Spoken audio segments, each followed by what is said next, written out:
임마누엘 성도들의 삶을 붙드는 오늘의 말씀입니다. 오늘 본문 중 신명기 2장 16절에서 19절 말씀을 살펴보고 나누기를 바랍니다. 먼저 16절부터 19절까지는 하나님께서 이스라엘 백성들에게 암몬 땅에 가까이 가거든 그들을 괴롭히지도 말고 그들과 다투지도 말라는 명령을 하십니다. 하나님께서 이 명령을 모세에게 주신 때가 언젠가 하면 오늘 본문 16절을 보면 모든 군인이 사망하여 백성 중에서 멸망한 후에라고 기록되어 있습니다. 출애굽한 이스라엘 백성들이 하나님께 불순종한 결과로 40년의 광야 생활을 하면서 광야 1세대는 모두 다 광야에서 죽게 됩니다. 하나님께서는 광야 1세대가 다 죽은 후 이제 가나안 땅에 들어갈 다음 세대에게 모세를 통해 하나님의 명령을 말씀하고 계신 것입니다.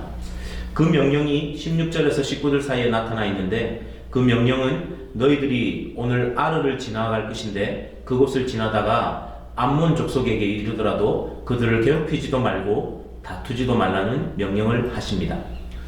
그리고 그렇게 해야 하는 이유를 19절 하반절에서 설명을 하고 있는데 암몬 족속의 땅은 하나님께서 이스라엘 민족에게 주신 땅이 아니라 바로 롯의 자손인 암몬 족속에게 주신 땅이라고 말씀하십니다.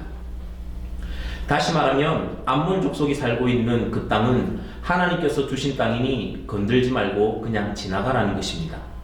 하나님의 이러한 명령은 1차적으로는 이스라엘 민족에게 형제 족속인 롯의 족속들, 즉 모압과 암몬 족속들과 화평하라는 것이지만 그러나 이와 같은 명령을 하나님의 구속사적인 측면에서 본다면 보다 중요한 의미를 지니고 있는 것을 우리는 볼 수 있습니다. 왜냐하면 롯의 자손 중 모압 족속은 그리스도의 탄생과 밀접한 연관을 맺고 있기 때문입니다. 훗날에 모압 족속의 여인 중 룻은 유다 베들레헴에 있었던 흉년을 피해서 모압 땅으로 이주했던 유다 사람 나오미의 며느리가 되었고 나중에 룻은 보아스와 재혼하여 다윗의 정조 할머니가 되는 것을 룻기서를 통해 우리는 볼 수 있습니다. 신명기 2장에서 하나님께서 다투지 말라고 한 모압 족속의 후손 중 한 여인인 룻이 예수 그리스도의 계보에 기록되는 것을 우리는 또한 마태복음을 통해 확인하며 볼 수 있습니다. 이렇게 하나님의 섭리와 경륜은 놀랍습니다. 하나님의 계획은 우리들의 생각과 상상을 초월하는 것임을 오늘 본문을 통해 발견하게 됩니다. 우리들은 한 치 앞도 내다보지 못하지만 하나님은 벌써 몇백 년 이후에 일어날 일까지도 작정하시고 계획하시고 통치하시면서 이루어 가시는 분이십니다. 이러한 사실은 우리가 하나님을 전적으로 의지해야만 하는 이유들 중에 하나이기도 합니다. 우리가 섬기는 하나님의 섭리와 작정은 우리가 상상할 수도 없을 만큼 크고 기이한 것입니다. 그리고 하나님은 선하시기에 우리는 하나님을 신뢰하고 믿음으로 바라볼 수 있는 것입니다. 요즘 우리는 코로나19로 인해 온 세상 사람들이 힘들고 아프고 어려운 시기를 지나고 있습니다. 그럼에도 우리가 하나님을 바라봐야 하는 이유는 하나님께서 온 세상을 창조하시고 주관하시는 통치자이시기 때문입니다. 하나님께서 이스라엘 민족을 선택하시고 그들을 통해 구원의 역사를 이루어 가시는 것을 우리는 말씀을 통해 볼 수 있습니다. 그리고 오늘 말씀을 통해서 또 알 수 있는 것은 이스라엘 민족 말고도 에돔과 모압 그리고 암몬 족속들까지도 모두 하나님의 계획과 선하신 통치 아래 있음을 우리는 또한 볼 수 있습니다. 한 족속을 세우시기도 하시고 멸망시키시기도 하시는 능력이 우리 하나님께 있음을 알아야 합니다.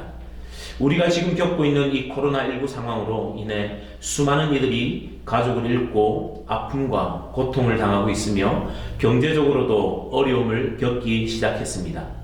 일을 하고 싶어도 할 수 없게 되고 가게 문도 닫아야 하며 어떤 이들은 다니던 직장을 그만둬야 하는 상황까지 처하게 되는 것을 보게 됩니다.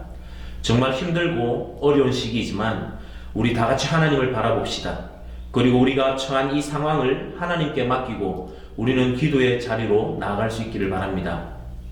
사랑하는 성도 여러분, 하나님은 선하신 분이십니다. 그래서 우리는 하나님을 믿고 신뢰하며 구원의 손을 펼쳐주시기를 간구해야 합니다.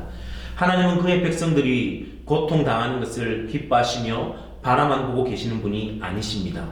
우리가 하나님께 겸비하여 나아갈 때 하나님은 우리들뿐만 아니라 온 세상을 치유하시기 시작하실 것입니다. 우리는 이 힘들고 어려운 시기에 하나님의 주권을 인정하고 이 일이 완벽하게 이해되지 않지만 하나님께서 계획하시고 이루실 일이 있음을 믿음으로 바라볼 수 있어야 하겠습니다. 사랑하는 성도 여러분, 사회적 거리두기로 인해 우리가 함께 모여 공예배를 드리지 못하고 교제도 하지 못하지만 이 시기에 하나님께 더욱 가까이 나아가 교제하고 기도할 수 있기를 주님의 이름으로 축복합니다.